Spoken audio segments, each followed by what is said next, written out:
Baiklah, Assalamualaikum warahmatullahi wabarakatuh. Alhamdulillah, pada kesempatan kali ini kita bisa berkumpul di kelas administrasi pendidikan dalam mata pelajaran administrasi pendidikan. Yang saya hormati guru pembimbing mata kuliah administrasi pendidikan. Sebelum minggu kemarin kita sudah membahas tentang konsep administrasi pendidikan. Nah, sekarang kita lanjut ke pengertian kurikulum dan administrasi pendidikan. Saya Mulyani Devira selaku moderator sekalian penyaji materi pada saat ini. Langsung saja ke materi yang kita maksud, yaitu yang pertama pengertian kurikulum.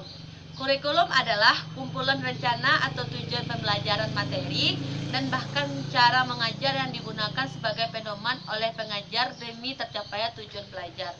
Secara etimologis, kurikulum berasal dari kata yang diambil dari bahasa Yunani, yaitu kurir yang berarti berpacu. 2. Pengertian kurikulum menurut para ahli, yaitu dalam bukunya yang bertunjuk kurikulum dan pengajaran, beliau menyatakan bahwa kurikulum adalah serangkaian rencana yang disusun demi melancarkan proses belajar mengajar. Yang ketiga, fungsi kurikulum. Fungsi kurikulum termasuk dalam bagiannya yang pertama, fungsi penyesuaian, yang artinya bersifat atau mampu beradaptasi. Yang kedua, fungsi interaksi, yaitu kurikulum mampu memperhatikan pelayanan. Yang ketiga, fungsi persiapan, yaitu membantu mempersiapkan peserta didik. Yang keempat, fungsi pemilihan, yaitu mampu memvalidasi para peserta didik dengan cara memberi kesempatan untuk memilih program.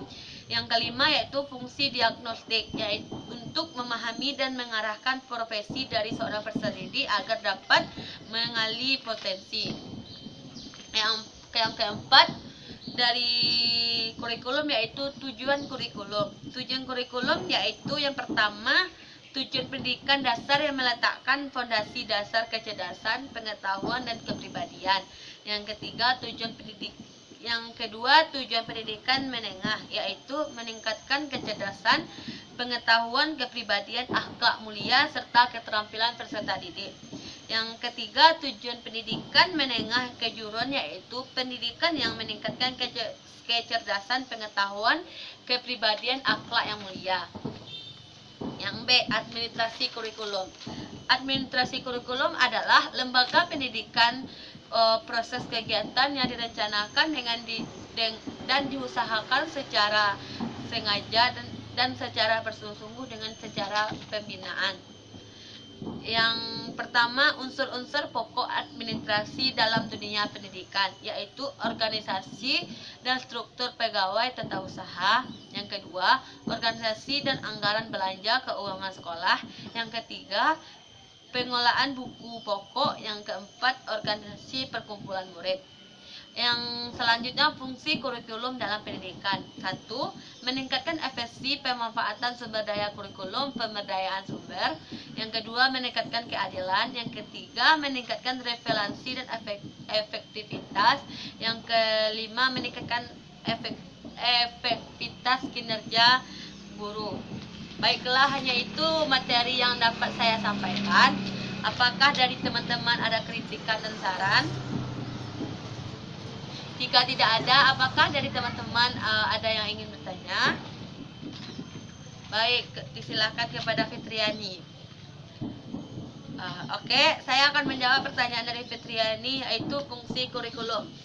Baiklah, saya akan menjelaskan kembali tentang fungsi kurikulum. Yang pertama, fungsi penyesuaian, yaitu yang berarti bersifat atau mampu beradaptasi. Yang kedua, fungsi integrasi, kurikulum mampu memperhatikan pelayanan. Yang ketiga, fungsi persiapan, membantu persiapan peserta didik. Yang keempat, fungsi pemilihan, mampu memfasilitasi para peserta didik dengan cara memberi kesempatan untuk memilih program. Yang keempat, fungsi diagnostik, yaitu untuk memahami dan mengarahkan profesi dari seorang peserta didik agar dapat mengatasi potensi. Baiklah, apakah dari Fitriani sudah mengerti? Jika sudah, baiklah. Sekian dari presentasi yang saya sampaikan pada hari ini. Jika ada salah dan ganjalnya, saya mohon maaf. Wabillahi taufiq wal hidayah. Wassalamualaikum warahmatullahi wabarakatuh. Ganjil aja kata bikinannya. Ganjil ya. Genjel kecil. Ganjil.